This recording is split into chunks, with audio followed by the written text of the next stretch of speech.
할렐루야. 하나님께는 영광, 우리들에게는 은혜가 넘치는 귀한 시간이 되기를 바랍니다. 최근에 어떤 목사님이 설교를 하시면서 마지막에 CCM, Christian Contemporary Music 중에서 최신 곡으로 하나님의 열심이라는 곡이 있다고 말씀을 하셨습니다. 여러분 중에 웃는 분이 거의 없으시죠? 네. 그런데 그랬더니 주변에 청년들이 막 웃는 거예요. 그리고 수군거립니다. 뭐라고 수군거리느냐? 그거 최신곡 아닌데?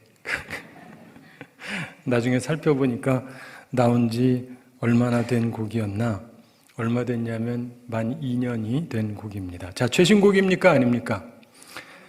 예, 자, 그래도 최신곡이라는 분은 정말 나이가 드신 분이고 왜냐하면 최신이란 1년 지나면 더 이상 최신이 아닙니다. 새로운 곡, 신곡이라는 말도 1년 지나면 좀 그런데 최신곡이라고는 말 그대로 아주 새로운 곡, 따끈따끈한 곡이라는 얘기인데 젊은이들에게는 그런 겁니다. 근데 사실 저도 그 상황을 보면서 나도 나이가 좀 먹어가고 있구나 이런 생각이 들었습니다. 제 생각이 어땠냐면 2년밖에 안 됐는데 이렇게 생각. 여러분은 어떠십니까? 젊게 살고 싶다면 최신이 뭔지 알고 있어야 합니다. 우리가 부흥에 대해서 말씀을 나누는 세 번째 시간입니다. 첫 시간에 묵은 땅을 기경하라, 둘째 시간에 두려움을 극복하라 이런 제목으로 말씀을 나누었습니다. 오늘은 부흥 시리즈 세 번째 시간으로 핍박자가 아니라 핍박받는 자가 되라 이런 제목으로 말씀을 나누겠습니다. 오늘 부흥과 관련된 주요 구절은 본문 31절에 나옵니다. 31절 말씀 우리 함께 읽어보겠습니다. 그리하여 온 유대와 갈릴리와 사마리아 교회가 평안하여 든든히 서가고 주를 경외함과 성령의 위로로 진행하여 수가 더 많아지니라. 아멘. 마지막에 수가 더 많아지니라 이렇게 말씀하죠. 부흥했다는 말씀입니다. 참고로 그리하여 온 유대와 갈릴리와 사마리아 교회가 이 말에서 유대는 이스라엘의 남쪽이고 갈릴리는 북쪽이고 사마리아는 중부 지역에 해당하는 지역입니다. 근데 여기서 교회라는 단어가 복수가 아니라 단수로 쓰여져 있습니다. 온 교회가 남북 중부 다 하나같이 크게 부흥했다 이런 말씀입니다. 전 지역에서 부흥의 역사가 있었다 이런 말씀입니다. 여기서 우리는 수가 더 많아지는 부흥, 그것도 전 지역에서 부흥이 일어나게 된 서너 가지 이유를 찾을 수가 있습니다. 그것도 모든 지역에서 부흥하는 역사가 일어나게 된 비결을 가르쳐 주시는 말씀인데 우리가 이 비결을 알게 되어서 우리나라 전 지역에 부흥의 역사가 일어나게 되기를 소망합니다. 그리하여 온 유대와 갈릴리와 사마리아 교회가 평안하여 이 말씀에서 교회에 평안함이 있을 때 부흥의 역사가 일어남을 알 수가 있습니다.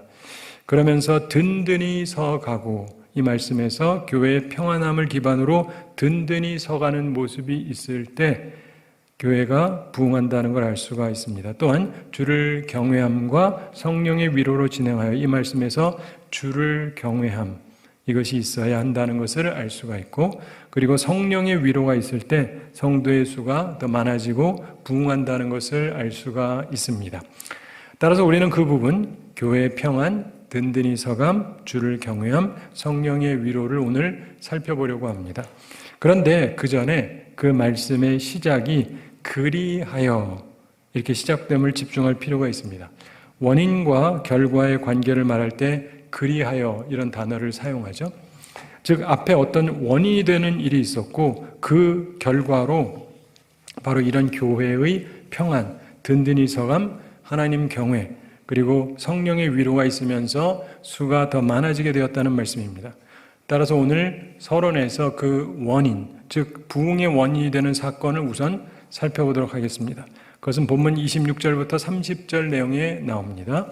오늘 본문의 내용은 교회를 핍박하던 사울이라는 사람이 변화를 받고 오히려 예수님을 힘써 증거하는 삶을 살게 되었다. 이런 기사가 나오고 있습니다.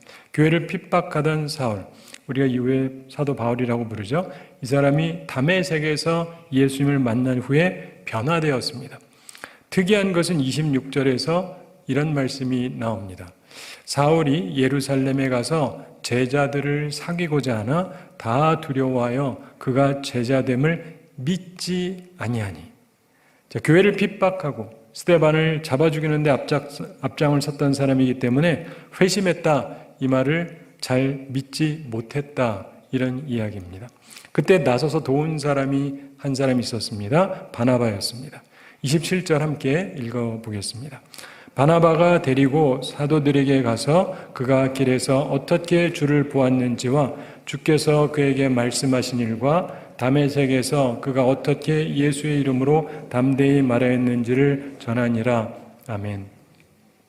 바나바가 교회의 지도자였던 예수님의 제자들에게, 예수님의 사도들에게 그를 데리고 갑니다. 그리고 그가 주님을 만나서 겪었던 체험담을 들려줍니다.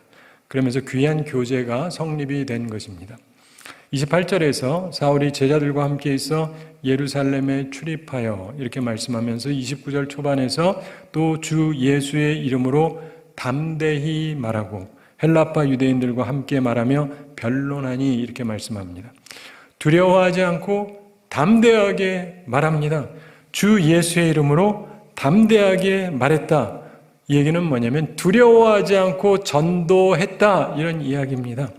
그러면서 31절에서 귀한 말씀을 하죠. 그리하여 온 유대와 갈릴리와 사마리아 교회가 평안하여 든든히 서가고 주를 경외함과 성령의 위로로 진행하여 수가 더 많아지더라. 사도 바울이 변화되었습니다. 그 열매로 그가 핍박하던 주 예수의 이름으로 담대하게 말했습니다. 증언한 것입니다. 전도했다라는 것입니다. 우리에게도 필요한 것이 바로 그것입니다. 이제 주 예수의 이름으로 담대하게 말해야 됩니다. 전도해야 됩니다.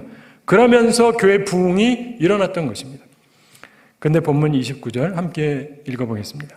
또 주 예수의 이름으로 담대히 말하고 헬라파 유대인들과 함께 말하며 변론하니 그 사람들이 죽이려고 힘쓰거늘 교회를 핍박하던 사울이 핍박자가 아니라 핍박받는 자가 되었습니다. 그래서 그 사람들이 이 사람을 오히려 죽이려고 힘썼다. 여기서 우리의 시선과 생각을 잠시 집중할 필요가 있습니다. 30절에 보면 형제들이 알고 가이사랴로 데리고 내려가서 다소로 보내니라, 이런 말씀이 나옵니다. 교회가 핍박자였던 사울을 보호를 해줘요. 엄청난 변화가 생긴 것입니다.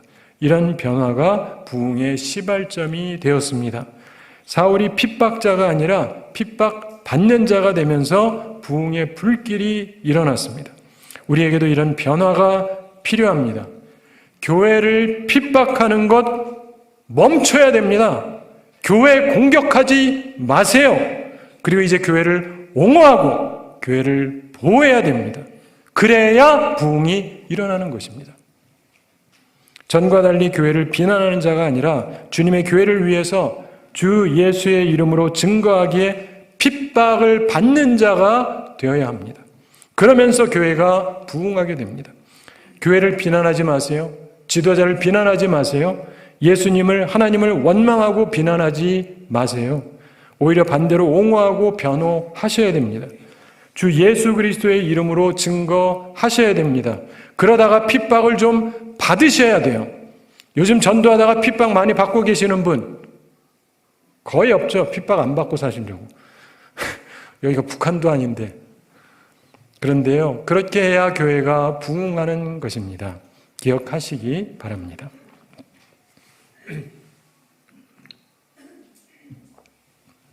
오늘 본문은 그러면서 교회 성장의 4가지 비결을 말씀해 주고 있습니다. 우리는 이 4가지의 비결을 잘 기억하고 적용해서 우리 교회가 참으로 진정한 믿음의 사람들이 계속해서 증가되는 역사를 체험하게 되기를 바랍니다. 우리가 창립하고 44주년이 되었다는 것은 좋은 점도 있지만 그렇지 않은 면도 있습니다.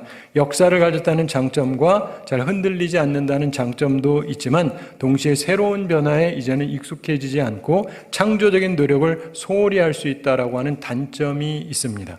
이제 오늘 말씀을 근거로 해서 우리의 장점을 살리고 모든 단점을 제거하면서 구원의 역사를 계속 일으켜 나가는 우리 교회가 되기를 바랍니다.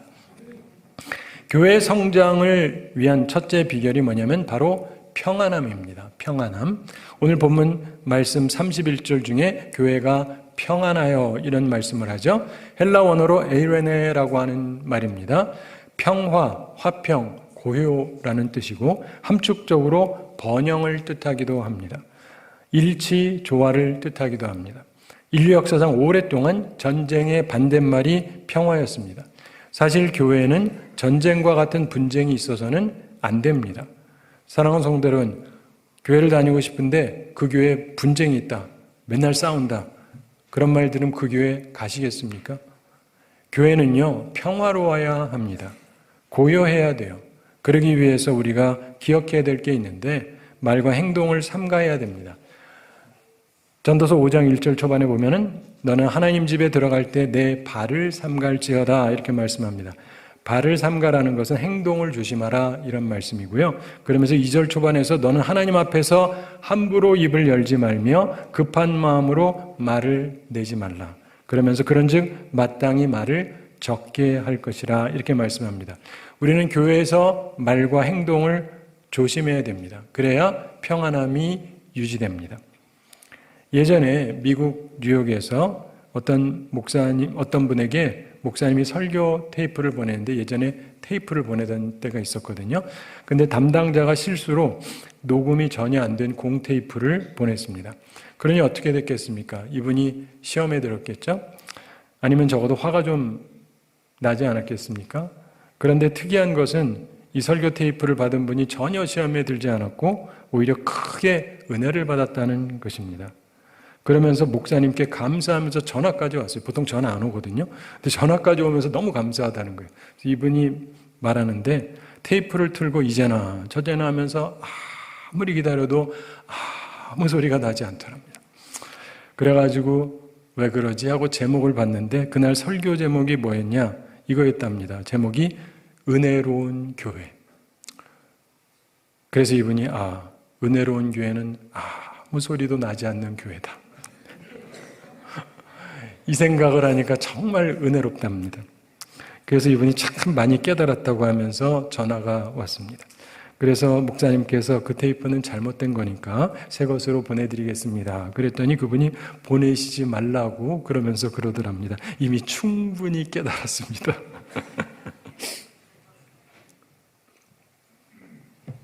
사랑하는 성도 여러분, 교회는요, 평안해야 됩니다.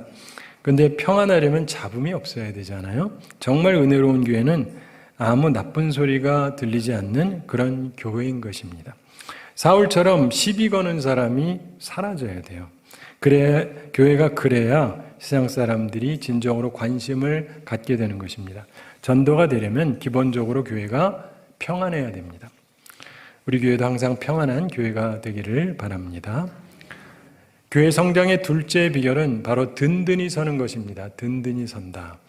오늘 본문 말씀 31절 중에 교회가 평안하여 든든히 서가고 이런 말씀이 있죠. 이 말씀은 집을 지을 때 사용되는 말이랍니다. 건물이 지어지는 것을 뜻하는데 그렇다고 교회 건축을 뜻한다는 말이라기보다 교회 역사가 계속 일어나서 크게 된다 이런 말이라고 볼 수 있겠죠. 교회가 평안한 것은 좋은데 거기에만 그치면 안 됩니다. 조용한 곳은 또 있습니다. 사람이 많이 있는데 진짜 조용한 곳이 있어요. 어딘지 아세요? 공동묘지라고 합니다. 그렇죠? 거기 죽은 사람이 무척 많아요. 근데 죽은 자는 말하지 않는 법입니다. 근데 그렇다고 거기가 좋은 데는 아니죠. 교회가 그냥 아무 말이 없다라는 것만 좋은 게 아니고 잠자거나 죽은 교회가 되면 안 되죠. 교회가 든든히 서가야 됩니다. 이러려면 두 가지를 잘 생각해야 돼요. 첫째, 남의 일에 간섭하지 말아야 됩니다. 많은 교회들이 갖고 있는 숙제가 있어요. 자신이 움직여야 하는 자신의 분량에는 관심이 없어요. 자꾸 다른 사람의 역할에 대해서 관심을 갖고 감 나와라 콩 나와라 뭐 이러는 사람들이 있습니다. 이런 우스갯소리가 있습니다. 어느 나이 지긋이 된 삼촌이 어린 조카한테 훈계를 했습니다. 얘야, 너는 왜 공부는 안 하고 그 모양이냐? 아브라함 링컨이 내 나이 때 어땠는지 알아? 이건 흔히 부모나 어른들이 하는 훈계잖아요. 그때 그 조카 아이가 얘가 똑똑하고 좀 당돌한 애거든요. 얘가 이러더랍니다. 아니요, 잘 몰라요. 그렇지만 아브라함 링컨이 삼촌 나이 때 뭐 했는지는 알아요? 대통령? 사랑하는 성도 여러분, 판단하기는 쉽고요. 남 지적하는 건 쉽습니다. 그러나 사공이 많으면 배가 산으로 간다는 말이 있잖아요.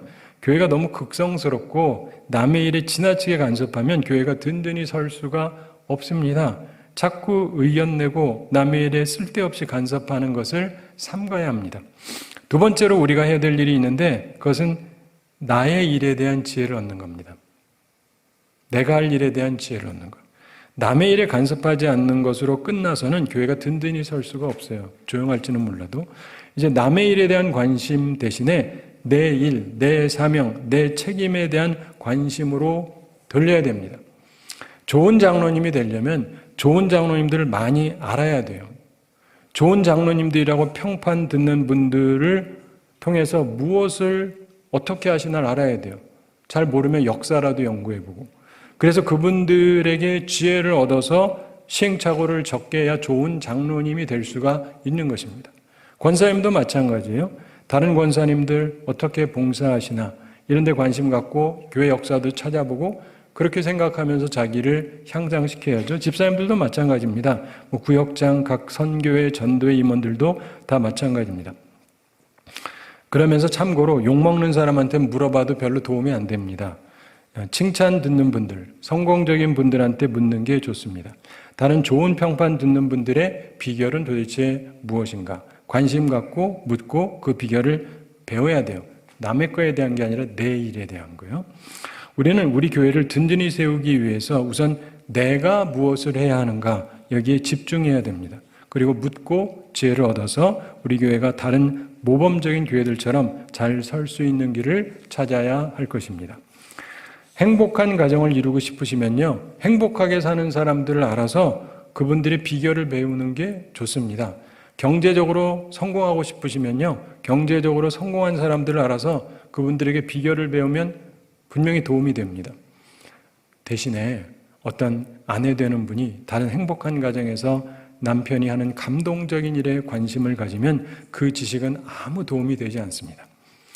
아내라면 다른 행복한 가정에서 아내가 어떻게 했길래 저렇게 행복한 가정을 이루는가, 자기 일, 자기 사명에 대해서 질문하고 그 비결을 배워서 적용해야 행복한 가정을 만들어갈 수 있습니다. 참고로 사실 한쪽만 해가지고는 안 되고 서로가 해야 돼요. 전부 다. 각자가 자기 역할을 해야 됩니다. 로마서 12장 16절에 보면 서로 마음을 같이하여 높은 데 마음을 두지 말고 도리어 낮은 데 처하며 스스로 지혜 있는 채 하지 말라 이렇게 말씀합니다. 스스로 지혜 있는 채 하지 말라 명심해야 됩니다. 고린도전서 3장 18절에서 아무도 자신을 속이지 말라. 너희 중에 누구든지 이 세상에서 지혜 있는 줄로 생각하거든 어리석은 자가 되라. 그리하여야 지혜로운 자가 되리라. 이게 성경 말씀입니다. 우리의 지식은 한계가 있습니다. 그러나 배우는 자세를 가지면 우리는 계속 성숙하고 발전할 수 있습니다. 특별히 자신을 돌아보는 자세를 가지면 크게 도움이 됩니다. 제가 제자훈련할 때도 그걸 항상 강조하는데 자기를 돌아볼 수 있어야 돼요. 우리 모두 배우는 자세를 가지고 내가 할 일을 열심히 배워나갈 때, 그리고 나 스스로를 돌아볼 때 아름다운 가정, 복된 직장, 복된 사업터, 든든한 교회, 온전한 나라를 이루며 살아갈 수 있는 것입니다. 교회 성장의 셋째 비결은 바로 주를 경외함입니다. 주를 경외함. 오늘 본문 31절 중에 말씀에 교회가 평안하여 든든히 서하고 주를 경외함과 이런 말씀이 나오죠. 주를 경외함이 있다는 말씀입니다. 하나님을 경외한다면 우리가 신경을 써야 될 게 몇 가지 있죠. 여러 가지가 있지만 하여간 우리 교회에 주를 경외함이 있어야 됩니다. 여러분 행동이 주님이 보신다면 온전함과 점검해 보시기 바랍니다. 세상에서 사는 사람들처럼 생각하면 안 됩니다. 세상 사람들은 다 속아요. 그러나 하나님은 영이시죠.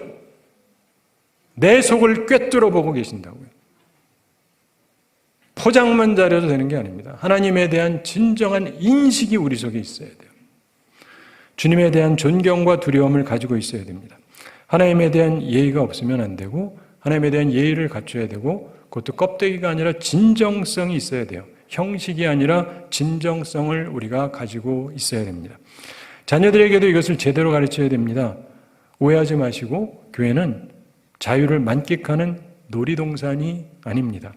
하나님 경외를 반드시 배워야 됩니다. 그래야 자녀에게 유익합니다. 저도 자유를 주려고 하는 사람 중에 하나지만 언젠가부터 교회가 아이들의 놀이동산으로 변한 것 같아요. 그런데 결국 잘하면요, 그렇게 만들면 교회 다 떠납니다. 왜냐하면 밖에 더 재미있는 게 있거든요. 재미를 추구하는 것이 여기라고 생각을 하면 여기 안 있습니다. 이제 성전 정화 작업을 시작해야 될 때가 되지 않았나 싶습니다. 예수님도 그러실 거라고 저는 생각해요. 우리 주님께서 아이들을 사랑하라고 물론 말씀하셨죠.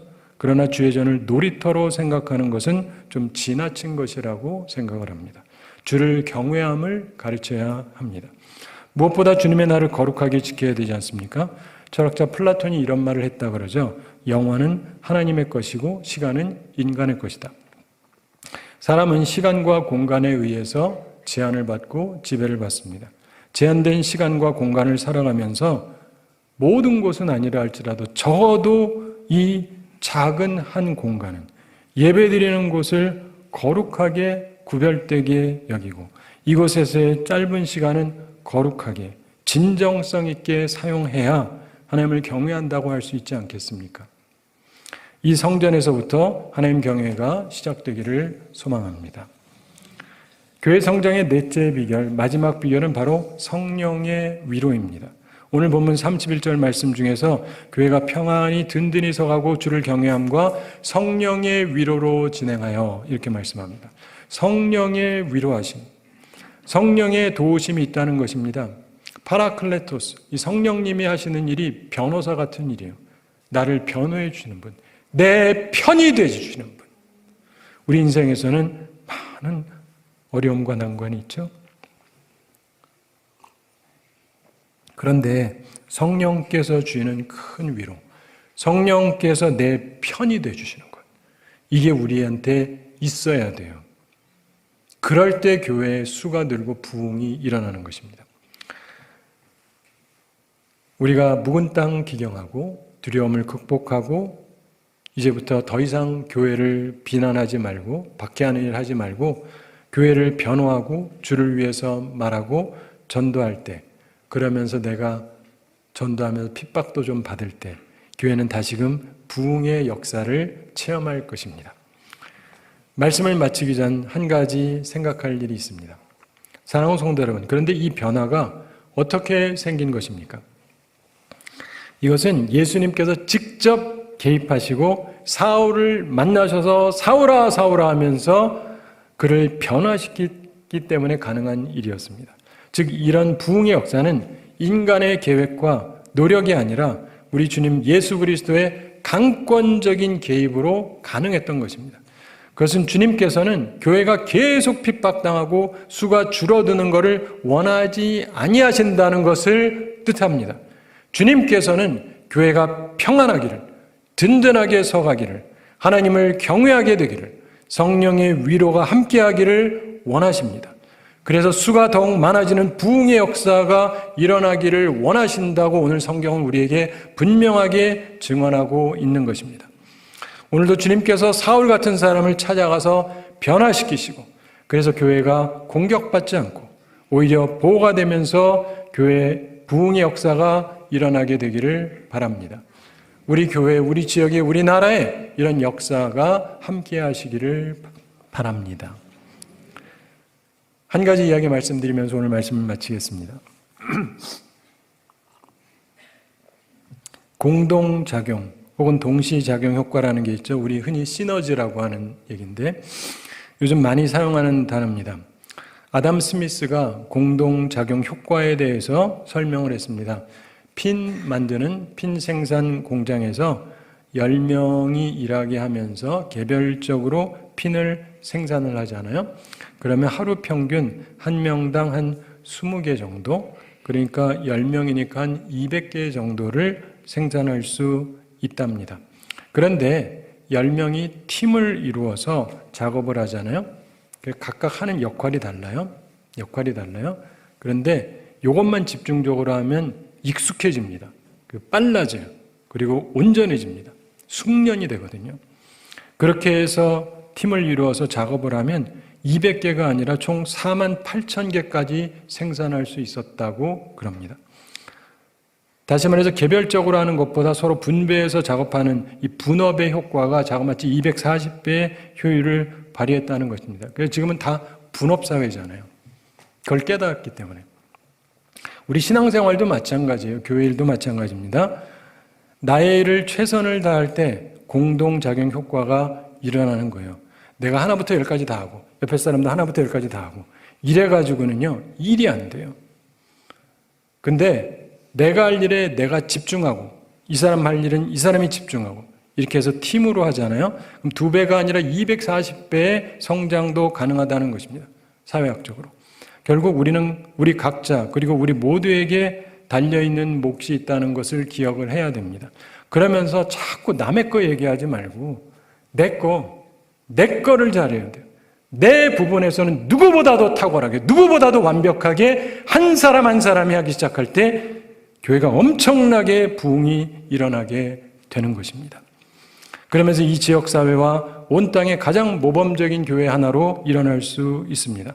바라기는 우리 스스로가 변화되어져서 교회를 공격하는 자가 아니라 교회를 변화하는 자가 되고 내가 해야 될 일을 찾아서 내 일에 성실하게 감당해서 누구보다도 이 분야에서는 나만 한 사람이 없다 싶을 정도로 최선을 다하는 사람들이 이곳저곳에 생기게 될 때 하나님께서 기뻐하시는 교회가 되고 모든 교회들이 배우려고 하는 교회가 될 겁니다.